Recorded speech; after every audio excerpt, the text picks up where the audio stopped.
My heart is filled with so much love I feel for you. Binigyan niyo po ako ng pagkakataon na mag-perform para sa inyo ngayong gabi ito.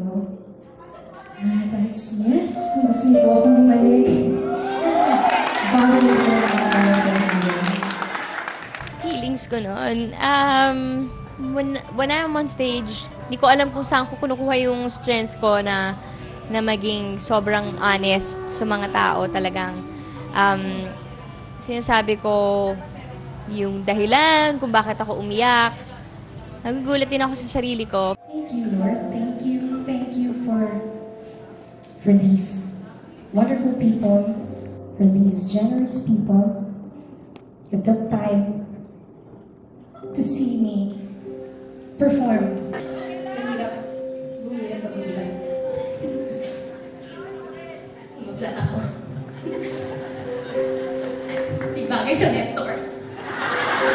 Congrats, Sars! Magduet na lang muna sa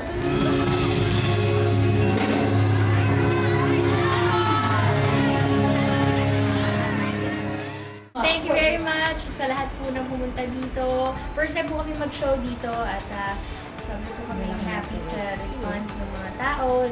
Very appreciative sila, very warm, welcoming sa amin, sa entourage namin. Thank you very much at sana po napasaya namin kayo. Napasaya namin kayo and till next time, hopefully. Bye-bye po.